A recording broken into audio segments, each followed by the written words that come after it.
Hi, I'm Dr. Robert Glatter, Medical Advisor for Medscape Emergency Medicine. Today we have a distinguished panel joining us to discuss a horrific mass shooting that occurred just 3 days ago in Uvalde, Texas at Robb Elementary School that killed 19 children along with 2 teachers. This is the 27th school shooting this year. An 18-year-old male armed with an AR-15 was able to enter a classroom, barricade himself for reportedly 40 minutes, and unleash unimaginable terror, forever destroying precious lives and families for generations to come. Joining me to discuss the recent shooting is Dr. Joseph Sakharin, Director of Emergency General Surgery, Johns Hopkins Hospital, and a survivor of gun violence himself. Dr. Linda Dultz, a trauma surgeon at UT Southwestern Medical Center. And finally, Dr. Andre Campbell, attending trauma surgeon at Zuckerberg San Francisco General Hospital. Thank you, everyone, for taking this time to join me. It's such an important topic. Really appreciate it. Thanks for having us, Robert. Thank you. So, Joe, I want to start with you. Let's talk about the mechanics of the AR-15 and how this compares with a typical 9mm handgun, or even a standard rifle or shotgun, for that matter, and talking about injuries to boot and what you see in maybe the ED as opposed to the operating room, and kind of take it from there. Yeah, well, look, Dr. Glatter, if you give me the flexibility, I just want to first say that I think I speak on behalf of all Americans when I say that we just, woke up this past week, once again, feeling absolutely terrible, yet another horrific and senseless tragedy.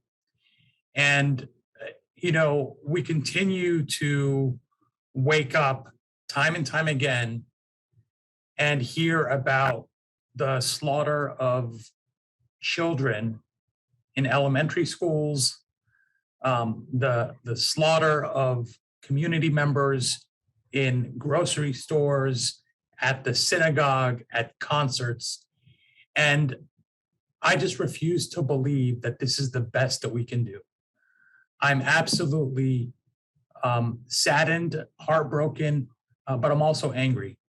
And I know we're going to have time to discuss this, but I just can't start without underscoring the importance that we all have to play a role in ensuring that our communities are safer. Look, when you look at the mass shootings that happen and your question about the use of the AR-15, a weapon of war, a military-style assault weapon, it is very clear that these weapons allow gunmen not only to fire numerous rounds quickly, but also to create significant damage because they travel, at more than 3,000 feet per second, specifically, the AR-15 that you mentioned. Right. And when that happens, right, a couple of different things take place. The first is you have what's called the permanent cavity, right, that's dependent upon the size of the bullet, right? But then you have this temporary cavity that's created, which essentially is dependent, on the velocity, how fast this bullet is traveling. And if you think about, a boat that's traveling, right, the boat has this wake that results behind it. That's the temporary cavity that is created. And the faster the boat travels, the larger that wake is. And the same thing is happening in the human body, where you get this energy that is dissipated across the path that then results in destruction. And the destruction, of course, is very depending upon, do you hit a named vessel? Do you hit a bone? Do you hit some other, vital organ, right? So it is very different than what we see, perhaps with a handgun.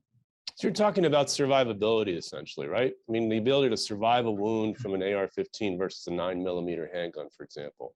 That really is what this comes down to. If you were shot with one of the 2 weapons, your chances to survive would be quite different. Dr. Campbell, I want to bring you in and just get your experience as well, what you've seen from wounds from these assault weapons, and give me sort of the picture you're seeing in San Francisco.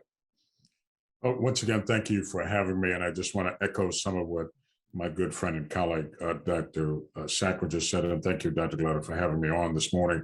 Our hearts are heavy over what has happened. It is just devastating. And I think many of us who care for these patients all the time are sick and tired of being sick and tired.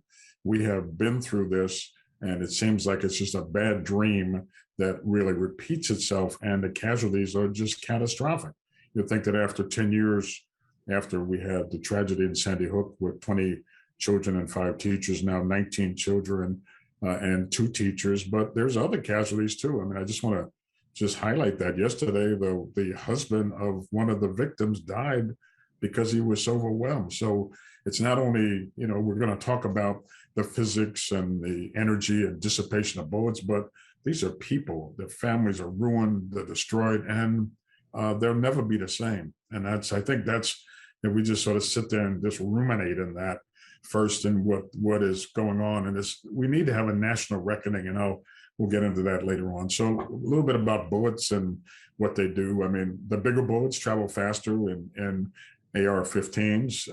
When I first started this way back, and when we had Saturday night specials, which were 22 caliber bullets, which people can get shot, and it's not, depending on where you're shot, it can cause catastrophe. Then it became 40 millimeters and AR-15s and AK-47s and Uzi submachine guns and high capacity things. So the faster it hits is the more destruction it has. It's traveling at 2,000 to 3,000 miles an hour. It's really fast, and they bounce, they explode. And what I think about this, just for the regular folks who may not be medically inclined, is that it causes an explosion in the human body where it hits. When it's bone, it's blood vessels, nerves, and skin. That's really what it does. So it's a devastating injury that happens, and I think we've all seen simulations of what these bullets can do. But certainly, you can get shot with a 40 caliber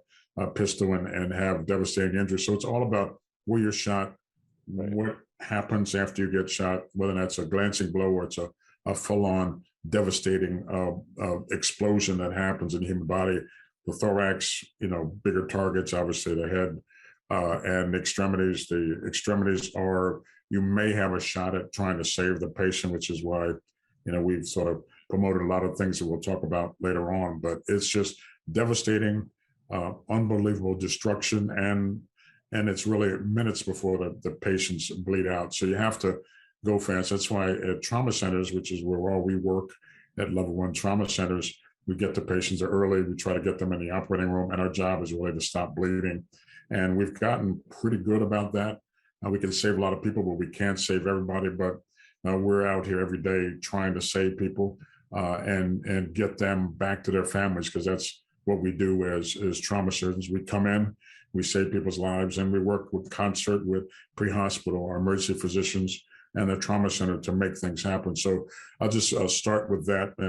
Utter devastation, exploding, just terrible things that happen to people when they are the target of these weapons of mass destructions. And thanks so much. Yeah, it's a very graphic and a very accurate description. And Dr. Dulce, so the next thing is that if you do survive one of these types of injuries, is the risk of complications, fistulas, wound infections, prolonged hospital stays, and need for, long-term care. These patients, and you obviously working in the ICU as an expert in surgical ICU, running the ICU and so forth at your facility. These are, the wounds of war that are in the ICU. These patients have prolonged stays. Can you comment about what you're seeing and healing and complications and so forth? Yeah, I mean, well, again, also thank you very much for allowing me to talk as well on this important topic.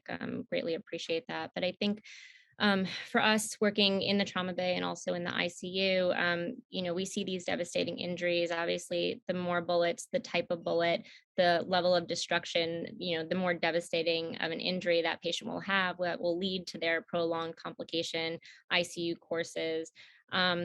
But I think the bigger picture is what we don't see. And the really long, drawn out PTSD that happens from that, and the mental rehabilitation that comes from that. And that really, it's not just physical, it's emotional, that leads to quality of life, that leads to long-term disability for these patients. And so that's really where some of our research is focusing on as well, not just the physical aspect, because that's going to happen. We will get our patients through that, and we will get them home, hopefully, and back to their families. But that long-term effect on them, most people, that will never go away. And that's where we're really working right now. And a lot of research is being put into that. Right. And I think that's an important point you draw upon, because, as soon as a trauma develops in some institutions now, obviously crisis counselors, social workers, there's a team approach involved right in the trauma base, at least from my colleagues that we're seeing at different institutions. It doesn't start once they hit the floor, after they've been out of the ICU. It's immediate. And I would maybe get your comments on this, Dr. Sacker and Dr. Campbell. Is it an all-inclusive approach? It starts immediately, that you sort of engage the patient, the family, resources are available. I mean, this is going to be a long, drawn-out course. Joe, I'll let you start. Yeah, I think there's a lot to unpackage here, because I think what Dr. Doltz said was spot on. When you think about, the non-fatal injuries, right, which was kind of, how we got started talking about this to begin with. Right. For every death, right, you have about 2 to 3, and those are conservative numbers, of people that are non-fatally injured. And to your question, Dr. Glatter, so why is that important? Well, it's important for a variety of reasons, right? The first is that we know in urban cities across America, in cities like Baltimore and San Francisco and Dallas, the recidivism rate can be as high as 41% over a 5-year period, meaning we have an opportunity, we have a teachable moment to potentially prevent these individuals from being re-injured, which is why this, comprehensive, holistic approach to how we manage patients that come through our trauma center is so critical. I'll say that, we do a pretty good job in general when you think about healthcare systems across the country of what happens within, the 4 walls of the hospital. When patients are discharged, that's where I think there is a lot of room for improvement, to not only think about the things that we heard Dr. Doltz mention from both a mental and emotional well-being, but also to understand, how do these patients reintegrate back into life? What is their quality of life? What, are they able to go back to work? Are they on, a ventilator for the rest of their life? All of those factors are so critical as we look at, what's called, patient-reported outcome measures, and to think about how we can do a better job as an entire system to provide these patients with all of the different things that they need to recover and hopefully, have a meaningful reintegration and get them as close to their baseline as possible. So is there actual research that is looking at the effect of such programs, these community intervention programs you're discussing? Some of which comes from the White House. Yeah, there is. So we started here, and there are programs like this all over now. There's probably 40, 50 throughout the country, what's called hospital-based violence intervention program. Our program here at San Francisco General is wraparound, but there's programs in Baltimore, there's programs in Philadelphia, Dallas, all over the United States, and Chicago.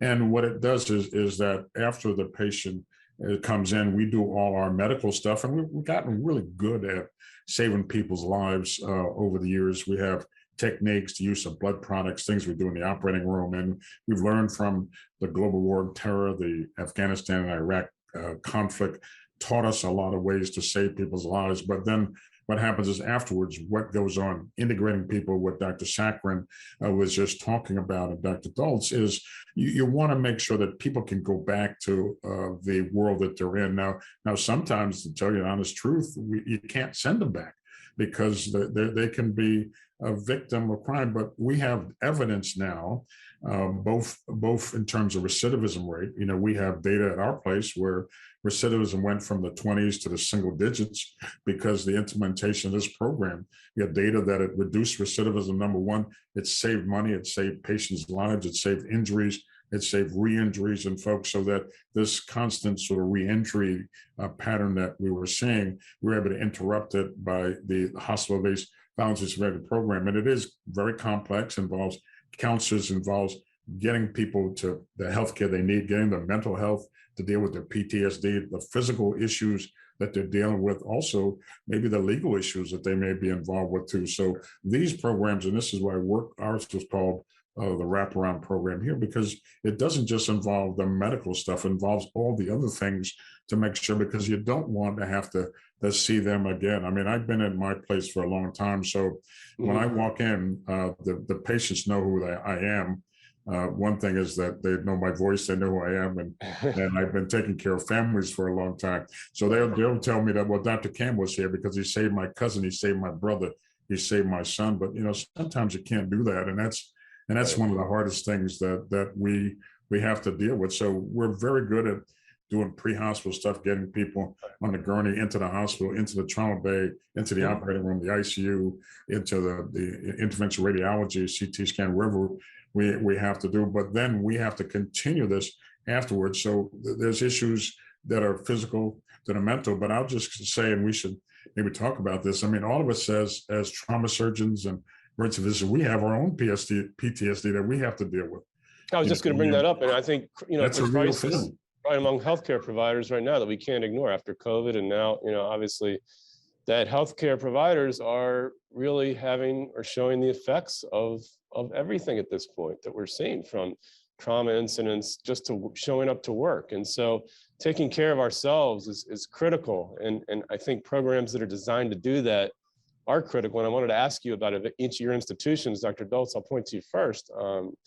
Is anything? No, we need to go to Dr. Sakharin first. Oh, okay. Because Dr. Sakharin took care of one of his colleagues who was shot just recently, and I want him to highlight the power that the statements that he made after that right now. Go ahead, Dr. Absolutely, Sakharin. Joe. Thank you for pointing that out. Appreciate it.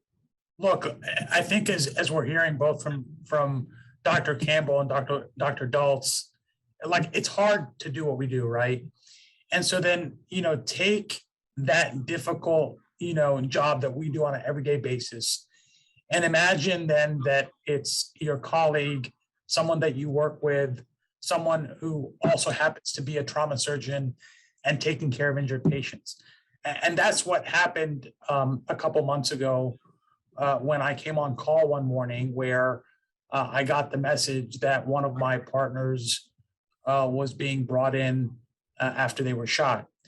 And I don't want to get into this person's story. That's for them to tell. But what I will say is this, I asked myself the question, as I kind of sat there in disbelief as to what I had just heard. And I asked myself the question whether or not I was going to be able to separate the emotion from the moment, to be able to make one methodical decision after the other. And it was a tough, moment, because I didn't know at the time, what type of injuries he had. And, a lot of stuff went through my mind. And of course, even afterwards, thinking about the fact that, thankfully he physically survived, but things could have been different.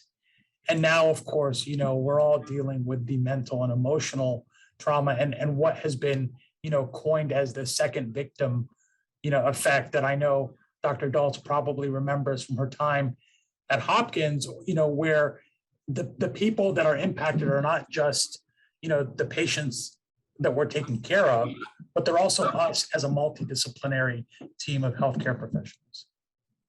So what exactly as surgeons do you do? And Dr. Dultz, I'll bring you into this. Like, in other words, after seeing these horrific scenes day after day and managing these cases and then going home at night, what do you do personally? Do you have some approach that you use that keeps you mentally sort of in a sort of frame of mind that allows you to re-enter the situation again? It's a great question. And I think, like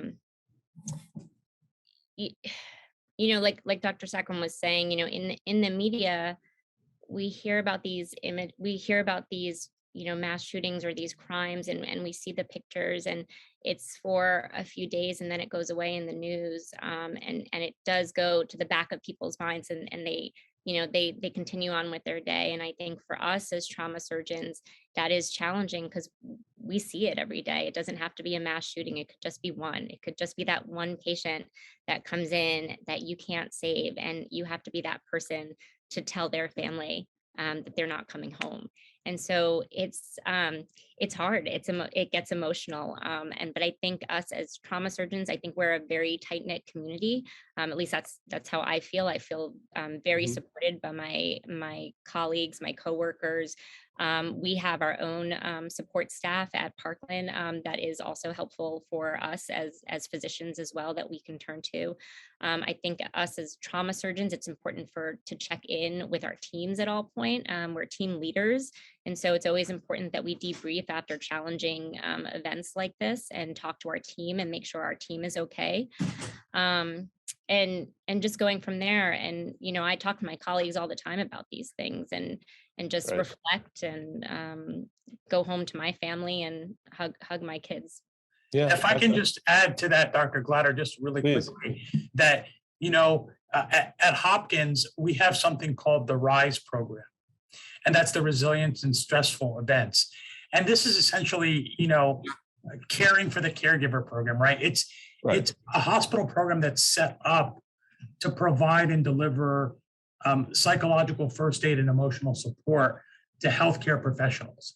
And there's probably, a variety of this program that exists at other institutes. But I would just say for a long time, and maybe Dr. Campbell can probably speak to this experience, we often thought like, oh, we're tough, like nothing bothers us. We didn't want to talk about it.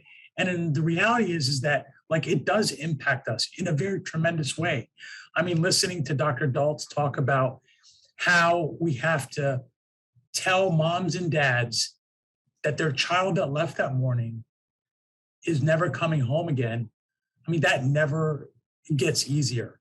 And I think we have to recognize our own need for the type of support that is so critical to allow us to do our job effectively. Dr. Deltz and Dr. Saccharin are really talking about something that strikes home with every one of us who care for these patients and their families all the time. Going in that room, and we call it the quiet room, where we basically sit down and we dispense really tragic information to people. And no matter how you do it, no matter how long you do it, it still hurts. It hurts every time. And if it doesn't hurt, then you're in the wrong business. And all of us, we may not cry in the room, but we may go home and cry. May cry, with our families and what have you. But you have to process it. You have to deal with it. I mean, I've been doing this long enough now where when I walk in a room, I almost look like I'm in my back of my mind, I'm watching a movie, and I know how the movie's going to end, right? And I know that somehow I'm going to be able to make the movie, and it's going to be successful. And most of the time, because we've gotten a lot better doing things, we save people. But there's sometimes you just don't, and you got to be prepared to deal with that. And develop, we talk a lot about resilience and coping strategies and what to do, but you need to go to the place where it's your faith, your family, the people you love, talking to your friends. I mean, when things happen, I'm always sending messages back and forth to Dr. Saccharin, because we go back for a little while and so forth, and we help each other get through this, because when something bad happens, like, are you okay? That is something that's important. Dr. Dulce, I know I trained one of the people who trained her, and we go back and forth a lot, with things. But these little messages help us get through the day, because sometimes it's hard to get through the day. Absolutely. I mean, no one should suffer in silence. It's the same in emergency medicine. Check-ins, are you okay? We need to talk. But what this brings up to me is that the number one cause of death in children between the ages of 1 and 19 is gun violence. And that statistic, to me, I read this the other day, it made me cringe. Yeah, I mean, what I would say is this, is that it is a striking statistic. And it's the first time that I'm aware of in 40 years that gun violence has become the leading cause, surpassing motor vehicle crashes. And I think, when you look at just what has happened over the complexity of this public health problem, as I think you were starting to allude to, we have a number of different opportunities to intervene, because there is no one solution for this issue, right? It really requires a multifactorial, multi-sector approach. If you're talking about suicides, it's in general, a different demographic and different interventions versus unintentional injury versus homicide and so forth. And I think we have to move away, Robert, from really trying to focus simply on human behavior, which we know in and of itself is not cost effective, and really developing a system that allows us to ensure that fewer people are injured. Yeah, I just want to just add to that. I agree with what Dr. Sacron and Dr. Dolce talk about. The fact that children are being killed at such a high rate is just devastating, I think, for all of us. And when we hear these events, it's just absolutely tragic. But I agree, it's complex. There's many answers to it, but there are different groups that are being affected. And Dr. Sacron just highlighted that. And the suicide rate has a different demographic. And Absolutely. And with respect to where I live in San Francisco, 4% of the population is African American and 30% of Latinos, but 80% of the people who were shot are African American and Latino. And that's just the fact of the demographics we deal with. I mean, in most years, African Americans are 13% of the population, but half the homicides in the United States are African American. So this is a problem that is devastating certain parts of the community. And we have to, as we sort of begin to unravel the problem and to dissect it, we have to look at the demographic profile of folks in suicides, which is the silent epidemic that we have, that it's typically more white patients who take their lives as opposed to Black patients. So just understanding that, trying to get around that and to do that is something that is we have to really going to have to grapple with this as a society, because it is, the fact that we say this, and this is we say it's a uniquely American problem, and it is, and we're going to have a uniquely American solution to this, because we're a different place than a lot of places around the world. We're going to have to work this out together. So reframing this instead of a public health crisis as a public health emergency, I'll let Joe jump in a minute, is I think something that was brought up. Also having the Surgeon General maybe jump in and do a report on gun violence, elevating this to sort of a moonshot type of thing about gun violence, and really putting this on the forefront. I mean, this has got to be, this last event is a tipping point. It may not be something that's going to happen, in our lifetimes, but it's something that needs to start now. And Joe, I'll let you start. Yeah, I mean, look, I would just say that I thought the tipping point was going to be, Sandy Hook 10 years ago. And clearly, I was wrong. I think that we have a moral obligation to think about this from a comprehensive, holistic way. And look, I understand how, when you look at what's happening right now in America, it's very easy to be hopeless, right? Because we haven't seen any federal action. But I continue to remind folks that most, governing happens at the local and state level. And it happens at the local and state level. We've seen hundreds of pieces of common sense legislation passed in states across America. The problem is that we live in a country that has porous borders. And so we have to be able to shore up those borders by passing common sense legislation. So I think there's a variety of things that we can do. And some of the stuff that you mentioned, Dr. Glatter, we have been calling for a while. President Biden today can commission a Surgeon General's report on gun violence prevention, the likes of which we have never seen. And that would be a huge statement, as we think about really tackling this public health issue. He can also direct the Secretary of Health and Human Services to declare gun violence a public health emergency, which opens up, a whole slew of resources and different, ways that we can continue to tackle this. This has been done in the opioid crisis as an example. And then, of course, last but not least, you mentioned the war on gun violence. We have seen, President Biden, when he was then Vice President Biden, do this with the cancer moonshot. And I think, being able to just apply all of the different options that the administration has while we continue to work on congressional action at the federal level and of course, continuing the fight and the effort that's happening at the local state level is going to be critical. And Dr. Campbell, any thoughts on what's to add to Joe's comments? So I agree with what he said, and I think thinking about this as a public health crisis and emergency is really the best way to look at it. If we continue to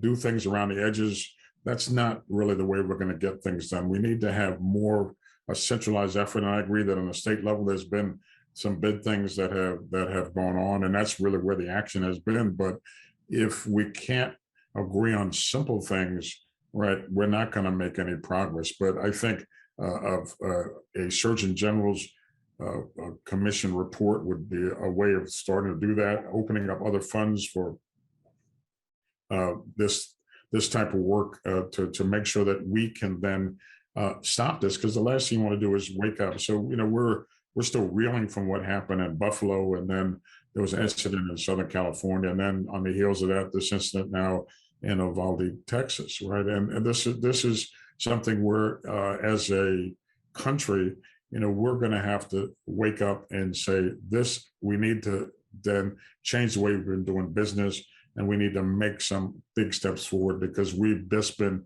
stuck in one place for a long time, and that has not been the way that we're going to get anything done. So taking big steps, we're going to have to think boldly, maybe out of the box, because there's a fair amount of paralysis in Washington, D.C., but in trying to getting past that, how could we do things that will make a difference, and so that we don't have to keep going into those quiet rooms, we don't have to be addressing those families, we don't have to be saying thoughts and prayers, because I think we're all tired of doing thoughts and prayers. We're just tired of that. We want something to happen. I think the other things that we can do as providers are also just continue our education, our outreach, our hospital-based violence interventions programs. We can advocate for funding in those areas that we know that we can make an impact on. And so right now, the CDC has finally allowed us to do research again in gun violence. And I think that that's really important, because we can have the objective data of what we're dealing with and bring that out to the public and say, these are the statistics. And so I think advocating for that funding is just so important. And I think continuing to do that. Is there a national database created for gun violence at this point? Like we have it for motor vehicle collisions. We have it for smoking. We have it for domestic violence. Is there any action toward that effect? So there is the National Violent Death Database that you can use, but there are several of us that are advocating that be expanded substantially, that it be more robust, that we can actually do better research in that area, and also bring that to individual state levels as well. I don't know if Dr. Saccharin or Dr. Campbell have anything else to add. Sure. I was just say that there was actually some legislation written in the late 1990s that said we could not fund research in gun violence at all. And it wasn't until just recently that money started to be released. And in order for us to understand the problem, we have to study it.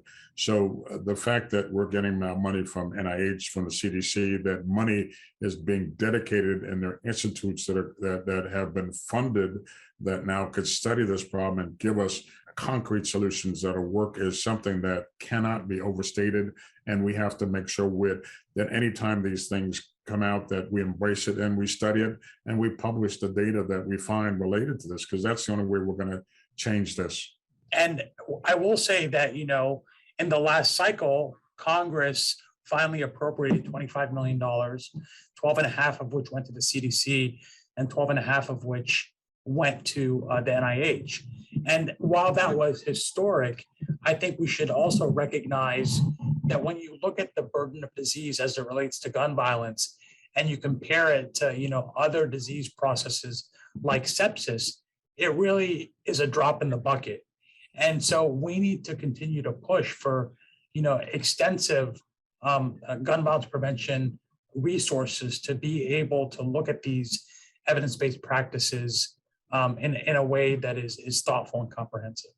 The American College of Surgeons Committee on Trauma, about probably 5 years ago, after the Southern shooting under the leadership of Dr. Ronnie Stewart, and Dr. Eileen Bolger, who followed him, basically, there were multiple meetings and discussions with all the stakeholders in medicine and outside of medicine to talk about things that can happen. And it came up with a plan that we can explore some of that if you want. But it was something that required a lot of hard work. It's published now, and it's out, and it refers to sensible ways to deal with this problem from the public health point of view, and that includes the background check issues and red flag warnings, safe storage, making sure that people who are not mentally ill get a hold of weapons and just things like that, capacity magazine. So there are a lot of things that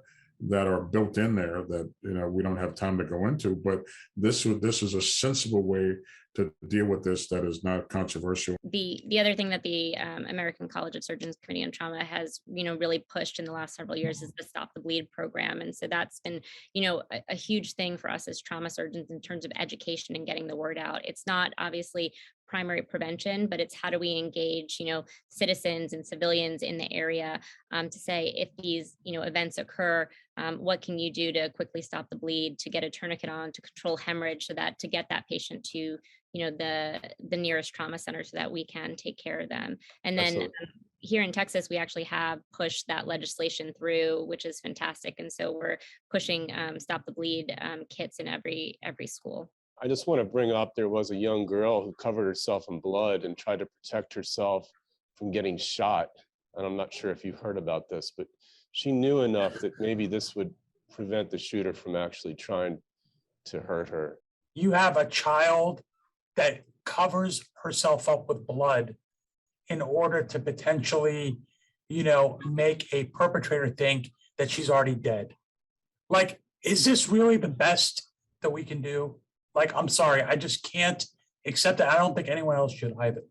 That's not a skill that we want to teach our kids. We want to make sure when they go to school that they're protected, that they're safe, that they're being nurtured and not doing drills. I mean, the school that we're talking about had gone through drills of the reason why some of those kids survived, because they'd actually done active shooter drills before, which was, the fact that, when I was growing up, we would do air raid things and all this stuff, jump under the table, do all this stuff for, nuclear war and all this, but now it's like, you got to protect yourself in this situation. And it's just criminal that we have to put our kids on that. And at the, I'll just be political just for a second and just say, the problem is there are too many guns. There's 300 million people and 400 million guns. We don't want to take away anybody's guns, but we want to understand that part of the heart of this is going to be gun safety also. And I'll just go out on a limb and say that, but I think that is what this is about, is gun safety, making sure that people understand that we can't keep doing things the way we're doing, and we must change. The data in science is incredibly important, but the reality is that the data in science doesn't change the hearts and minds of people. And one of the reasons that This Is Our Lane, I think, was so impactful is because healthcare professionals from not just across the country but across the world came together to tell their stories, and in some instances share their pictures. And I think for the first time, American people got a chance to see what we as healthcare professionals are seeing on a daily basis in our trauma center and in our operating room. So, we have to do, I think, a better job of illustrating that and not sanitizing, the shootings that continue to happen. And again, like we've talked about, not just the mass shootings, but the everyday injury and deaths that happen across America. I agree completely. So I want to again thank everyone for your time to discuss this sensitive topic. It's been so helpful, and truly, again, thank you for your expertise in addressing this public health emergency. Thank you again to everyone.